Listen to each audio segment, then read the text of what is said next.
Hi, my name's Tyler, and I'm here for the 45. I'm here with Sylvan Esso. How are you guys doing? You're in the middle of a tour at the moment, and you've just released your fourth studio album, No Rules Sandy. I've seen on Instagram that you've been doing cookouts and water gun fights, and you threw the first pitch at the Brewers game in Milwaukee. So it looks like you're having the best time, but how has it been for you? We're thrilled but exhausted, if I'm being totally honest. Yeah, we're pretty much running on fumes at the moment, but we are having a lot of fun. And how has the reaction to the songs been so far? It's been great. We're in this weird situation because we're on the first opening tour we've been on in like 7 or 8 years. So it's the double weirdness of it's not totally our crowd. Yeah. But it's been awesome. Yeah, it's been feeling really, really good. And it's also just so nice to put out a new record and be in front of a bunch of people who haven't heard of us yet. Because it means that we have to like stretch a muscle that we haven't stretched in a long time and get to play in front of new people, which is just it's more challenging and fun than playing in front of people who like you, even though that's a lot more supportive. Well, it's more challenging. Yeah. It's more challenging. Yeah. Kind of wanting to win people over, but also like not take too much of the limelight from the headliners and play better than them, that kind of vibe. I mean, whatever. If we have to take it, we have to that's okay. I'm never going into a situation of performing being like, chill out. That's tone it down, Randy. Yeah, no toning it down. And what's the kind of proportion in the set that you're doing at the moment between like songs from the older album and songs from the one that you've just released? It's a pretty even split. Yeah, it's like even kind of amongst all of them. Yeah, I think we're playing like 3 songs each. Yeah, maybe like one bonus song from No Rules Sandy. Yeah. But also we want to cover the breadth. The real tour for No Rules Sandy will be in 2023. Yeah, next year. And we're just starting to plan that right now, which is fun. Are there any kind of like sneaky bits you can give away, or is it in the kind of like infantile stages where you're not really sure how it's all going to go just yet? Oh, it's a little baby right now. Yeah, it's this tiny little fledgling infant. Baby. Who's a little baby? It's a little stem cell. Yeah. So talking of No Rules Sandy, I want to kind of get the backstory behind the whole album. So like, what was the kind of catalyst for packing up the studio? And I read that you like threw everything into the back of a Prius and you set up shop in like a little home studio in Echo Park, LA. So what was the catalyst for that, and why that area specifically?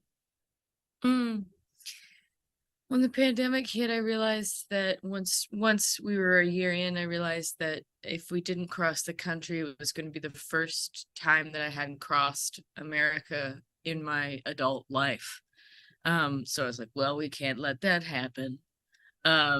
So on January 1st, 2021, we drove across. So naturally, in 2022, we were like, well, let's do that. This is a tradition now. Yeah, we must do it. Which is really fun. Yeah, it's great. So it was really also like the Grammys were going to be at the end of the month, and we had a bunch of sessions booked where we were going to write music with other folks. But then, of course, the pandemic still hasn't disappeared. Surprise. And then so everything got canceled, and Sandy and I just decided to start trying to make music together. Yeah, we'd brought it just for fun. But then it became the only thing to do. Yeah. And it was great. It was really fun. What do you think it was about the whole experience that allowed you to write more freely, like with no rules or limitations? Was it because there was nothing to do and there wasn't necessarily like a goal in sight, or was it just the product of your environment?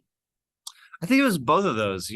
I think the last 2 records, we kind of couldn't make them in a vacuum. We were like we're still getting bigger even now, but it's like back then we were really feeling the weight of the responsibility of that, and trying to make the band bigger and trying to, please people who already liked us and all this stuff. And so we knew when we were working on those records, we knew where they were going to go. We were thinking about, how's this going to play at a festival, and like, how is this going to work at radio, and how's the label going to feel about this and all that stuff.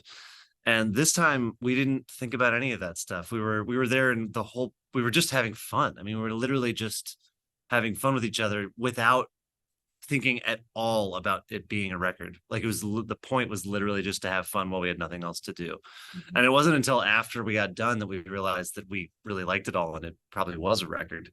And so we got to like skip the anxiety phase, and I think it showed us a new way that we could like free ourselves from all these things that we thought we had to do, which I feel like has kind of been a big kind of macro lesson of the pandemic anyway. I feel like everybody I know is talking about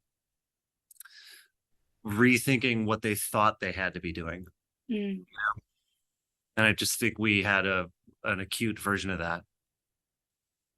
Where do you think that pressure comes from? Because it's also like, I guess you're trying to fit into a mold, whether that's like the pressure from fans or the expectation from labels and stuff like that. Where do you feel like that pressure comes from, and what kind of steps did you take to try and break that mold? I think it comes from capitalism. 100%. And in almost everything that we're doing with this band, we're generally trying to reach towards a future in a creative and open way that can potentially lead to a path outside of capitalism, which of course only works because we've already won capitalism with this band at this moment. But I think with this record in general, we were able to kind of return to the idea that we just get to make things. Mm-hmm. Yeah, I mean, I think it's a natural pressure. I think once something goes well, everybody has an idea about what they think it is and what it's supposed to be and how it should actually be something else that it isn't already. Or that it needs to continually be getting bigger and better. Yeah, the whole idea that everything needs to constantly be getting larger. I think when you're lucky enough to have the kind of arc that we've had over the last several years,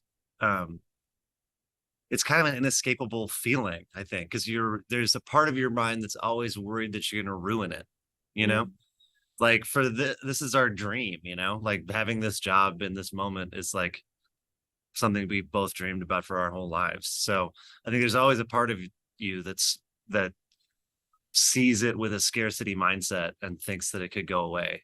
Mm-hmm. Yeah, I guess there's an element of like internal pressure when you've kind of, I guess you've literally just said it, when you feel like you're at the cusp of the thing that you really want to do, it's almost like trying your hardest not to let it slip away, but having that control over it can kind of, push it in that direction if you don't control it enough. Well, especially like the thing that gets anyone to this point is not worrying about any of that stuff and just making the thing they want to make. And I think we all know plenty of bands who like make the thing they want to make, and then you hear the external pressures on the next couple things that they make. It's just it's kind of unavoidable. Yeah, exactly.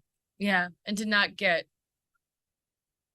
to be able to, instead of being like, to be able to appreciate where you are, because that's the wildest part, is like not even, it always feels like you're on the cusp of something that you want if you continually are reaching forward. Mm-hmm. Just, it's hard to chill out and just appreciate what you have. I don't know how anyone does it. I've never been able to do it, but I'm doing it one day. I could. It's always a learning curve, isn't it? It's a process that you go through. You're never at the end. It's always just a journey. So in terms of like, with that in mind, actually, in terms of like the days of writing the album, did you give yourself any structure in the days, or would it be like, wake up, have a coffee, and if you gravitate towards the tools that you feel like in that moment, then create something? Or did you give yourselves like structure towards making the music? I mean, we definitely would wake up and have separate time and get coffee and fart around for a little while. But I think that the biggest thing that we did for this one was we just pushed ourselves every day to try to make something, no matter if we were feeling like it or not. And I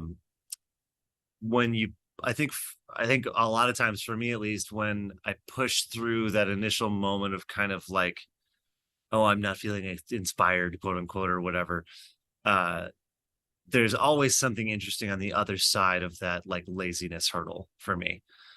um and I think part of it is just craft, and I think part of it is kind of dispelling your own internal myths about like, you know, the muse or inspiration or anything like that. Like we're both artists. Like I think any artist, you're always tuned in to a certain frequency of your existence no matter what. I mean, that's kind of the job, is like staying inspired and feeling the world in an emotional way, and translating that. And so wait, I feel like that's the biggest thing, is just not waiting to have something lightning bolt moment, is realizing that like, oh no, the actual work of this is living my life in the correct way, and then sitting down and just doing the work.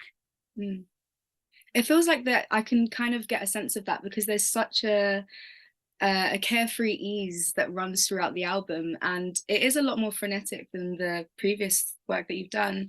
And in terms of like production, a lot of it, it's almost like hyper pop, and there's like less rigid song structures, and it's quite a departure from the stuff that you've done previously. I was Oh, wondering, thanks. like, in that world of being in the making of the album, what kind of things were you listening to, or what were you finding like inspiration from? I'm not really listening to that much music. No, I was listening to an audiobook called Graceling about a girl that's gifted with the ability to kill people. Um, and We were watching Station 11. we were watching Station 11, which really That really fed shifted, I into feel the like. That was I mean, record. it's a, have you watched that show yet? No, I've not heard of it. Oh, It's it's an HBO show. amazing. It's great. It's absolutely about the end of the beautiful. world. Yeah, I think it played into a lot of the like pandemic feelings. I Yeah, think that's in where a lot Los Angeles. in We Los were in Angeles. Los Yeah. Angeles in a new environment, so we were able to just be with ourselves in the way that you are when you take yourself out of your normal environments. And I think that environs. Yeah, I'm fucking fancy. It's early yeah, I'm here. great at That's talking. a fancy word for I this got early. words. I write the lyrics. Yeah, like I hear all that when I listen to it though. You know, I think the freneticism to me is like Freneticism. That's a good word. environs and freneticism. I think that to me, like that's how this last little bit of my life has felt. You know, I think everything feels like it's barreling towards something right now, and I'm just trying to grasp onto any emotional moment as it shoots past me. And that's, I think, especially like that song Moving that starts the record, to me really speaks to that. And all of the other kind of intense quick edit stuff, I think, is a natural byproduct of just feeling that way. You know, I think the last record was a lot more contemplative, and I think this one is maybe more emotional, but just in a it's coming at it from a different angle. And I think that's because of where we are at. You know, I think the doom is more present now. Yeah. It's more tangible, I think, in the climate. Oh man, you can really just reach out and touch it. Yeah, touch doom. I wanted to this kind of touches on what you just said. I really wanted to talk about Your Reality and Cloudwater, because those two songs really stuck out to me, but then also the post that you have pinned on Instagram that was saying they were kind of born from the same day that was like a really stressful day. And I think what the songs kind of spoke to me about is taking a leap of faith and allowing yourself to fall into something where you're capable of doing it, you've subconsciously been doing it, but then it's like having the actual realization of doing that. So I was wondering, like, in the making of No Rules Sandy, was that like a big growth period for the both of you? Yes. Couldn't have said it better myself. Yeah, I think really what it was is that we were rediscovering the elements of play that are in music making that have always been present in the work that we've done, but we've been really wanting to play in a very specific way instead of exploring. So I think like particularly in those songs, I can't, it's so embarrassing, but whenever, like almost every record, most of the songs are just about writing songs because that's what I'm doing and I can't help but write about what I'm doing. And in them, yeah, and in them, it's so much of it, as you picked up on, is about giving yourself permission to just play and have fun and explore. But I think that that's too, I mean, both those songs to me really speak to that kind of bigger thing that we were talking about earlier. Like so much of the last 2 years, I think for me has been being forced to see what I've been prioritizing in the wrong way, you know? And I think we've all kind of been broken down to our basic parts in that way in the last little while. And that whole feeling is a feeling I associate with this record. And to me, Your Reality especially is kind of the cornerstone of that to me. That to me, it's kind of of all the things that I feel like the record talks about, which is really just all the things that we have been feeling and living in for the last 2 years. That's what all our records ever are, is just kind of like pins in the map, you know, just like diary entries of this moment. That to me feels like the overarching like life lesson that this last 2 years has taught us, is learning how to reevaluate those things and learning how to let yourself let go of something that isn't helping you. Yeah, I think that's a really good point. And especially like as a creative person, knowing that, you know, the struggle days are just as important as the highly productive ones. It's all about what you do in that time frame. It's all one song. It's all one song. Yeah, or like how, yeah, I like to believe that the songs that come out in 10 minutes, I've actually been working on them for years, but they, you know, weren't ready. I mean, that's the whole thing. It's like that thing about remaining inspired, you know, it's just, I think part of the job is just knowing where to put your brain on any given day. And if that's walking or talking to your family or working or leaning into some emotionally uncomfortable experience, none of those things are writing songs, but all of them are the only way to get to a song that's good. Yeah, they feed the thing. And I think it's important to give those moments their moment, you know. I guess that kind of, so I wanted to talk about like the sound bites in between the songs, because I feel like that offers quite an incredibly raw and vulnerable insight into your lives. What was the kind of idea of slipping those in between the songs? I didn't want there to be any silence on the record, just because it was coming out so fast, and it felt like it was a product of everything all around us. And I wanted to make the record, instead of feeling like a collection of songs that were meticulously organized, I wanted it to feel like, you know, someone's pockets being turned inside out. And so it was actually a really fun exercise in self-documentation, in that we just like dug through all of our voice memos and our like all of the various sounds that we record all the time. And they all came together. They came together so fast. Yeah. Like I think we made them. I had known that I wanted, like we'd been talking about how, wait a sec, was this your idea?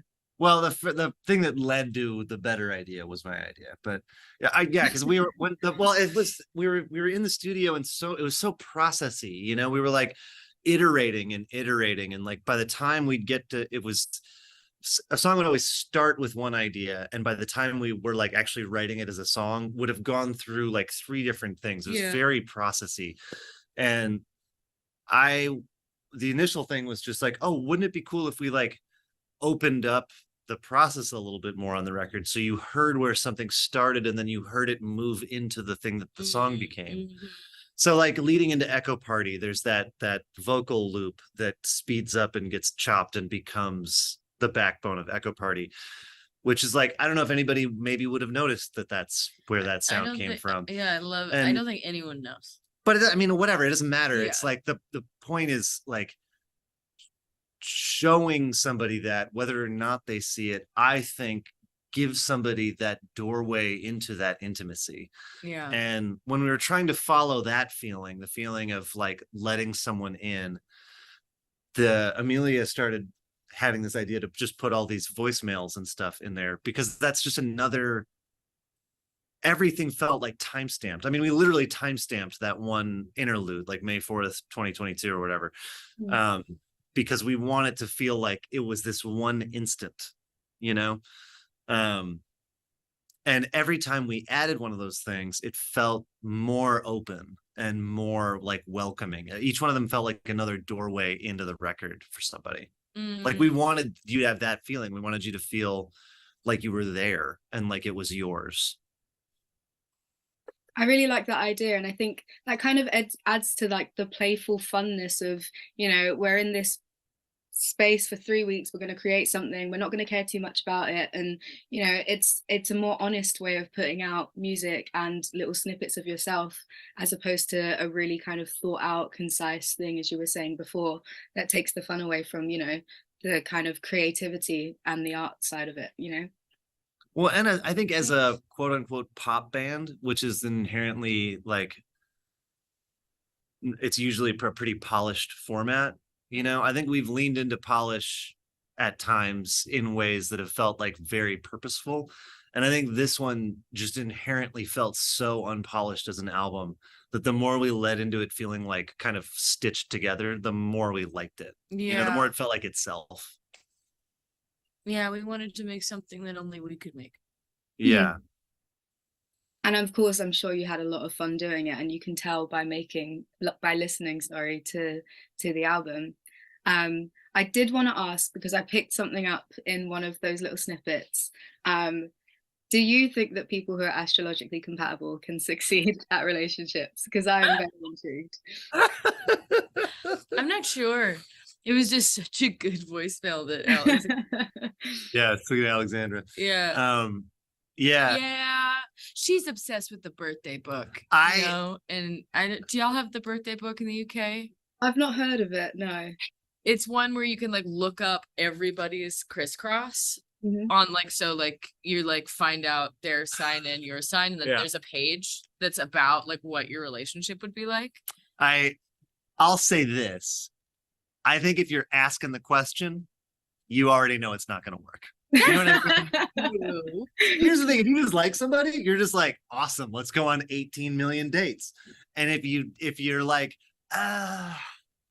then you're asking questions like, if we're not astrologically compatible, can this actually, like, no, like you already know. Maybe. If you have to consult, I think the true point of all of this stuff is to show you the thing that you already know to be true. It just reveals you the thing that you want within yourself. Yeah. If you're asking, you already know. So I wanted to ask, I read that you've kind of described your dynamic and the dynamic of your sound actually as an argument, and that in the making of No Rules Sandy, you kind of went back to the classic formula of trying to impress each other. And I mean, you've been together for almost 10 years now. So what does that look like, trying to impress each other after 10 years of working together? Well, it looks the same. It really is just both of us being like, do you like this? What about this little guy? Do you like that? Look what I can do. Yeah. It is interesting. It was such an honest thing to say that we're trying to impress each other, and a lot of people then ask, like, what does that look like? And really it is as dorky as it sounds like. Yeah. Like it isn't very impressive.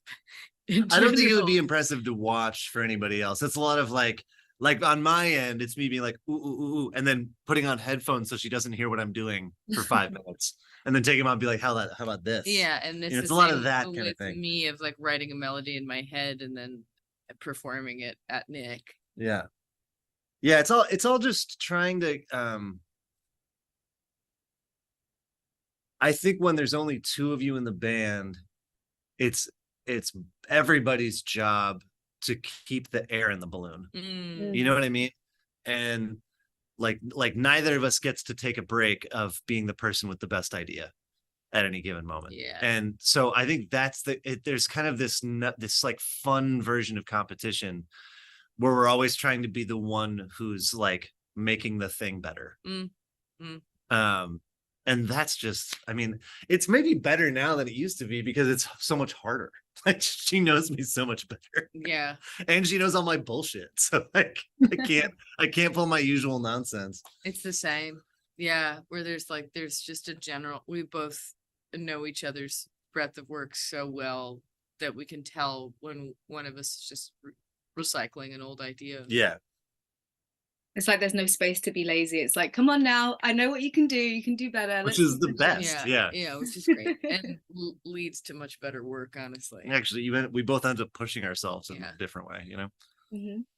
And so, like, looking back on the last 10 years, where do you feel like the band now fits in the current musical landscape? And what do you want No Rule Sandy to say about you now? Oh my God.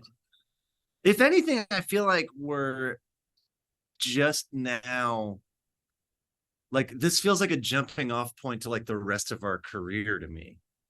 You know what I mean? Like I think up until now, I felt so much more hesitant about, I don't know, taking weird chances or anything. Maybe not taking chances, but I think I was so much more concerned about breaking the thing. And now I just feel like extremely lucky to have the fan base that we do who wants to hear whatever we come up with. And I feel that responsibility to them to not like, you know, phone it in. Yeah. But that means not phoning it in on myself. You know, it's like an agreement within ourselves. Yeah. To me, it just generally feels really fresh. Like I don't know what's next, which is exciting. Yeah, like kind of the first time we could say that in a few years. Yeah, like who knows? Just so nice. We're working on this label now, and like we have the studio, and it just feels like everything feels full of possibility in a different way. Yeah. Yeah, we're not on a record label anymore. Say that again.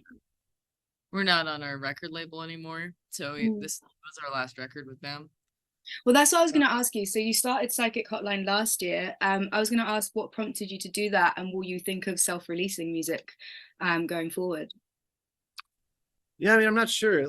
Well, we started just because we were getting our first, the first Sylvan record and the first Mountain Man record, the rights back to those albums. So we needed a place to put them. And the more we looked around, the more we realized that like nobody really had the thing that was kind of our dream of a place to put them, and we could just start that. So we just did. And then it was like, well, what else could this be beyond a warehouse?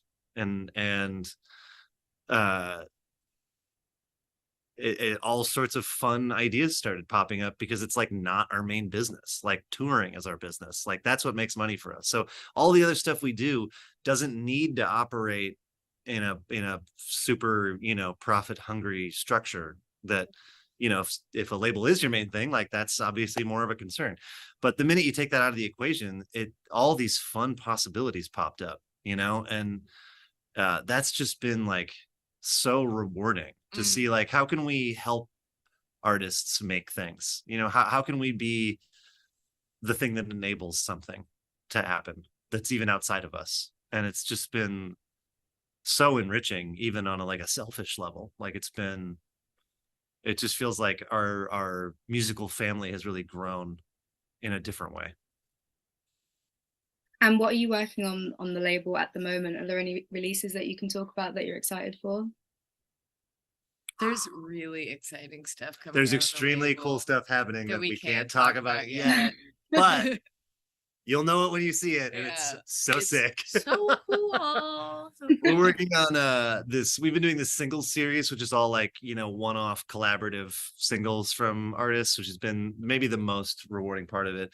The main artist that we're working right now is this guy from Sao Paulo named Tim Bernardes, who that's been extremely rewarding to help him come to the States and try to get him off the ground here. He's unbelievable, and his album is truly beautiful. I'll be sure to check it out when it comes. I'll be keeping an eye on it. Oh yeah, he just. Oh, that just came out. That you can find now. Yeah. Oh, okay. Mil Cosas Invisíveis, and it's insane. It's great. He just sold out all of his UK shows. Yeah, in like a second. we're so hyped. It's great. He's crushing it. Cool. Well, thank you so much for taking the time to talk to us, and I hope you enjoy the rest of the tour and that the gig tonight goes really smoothly. Thanks so much. Thanks for talking to us. Thank you.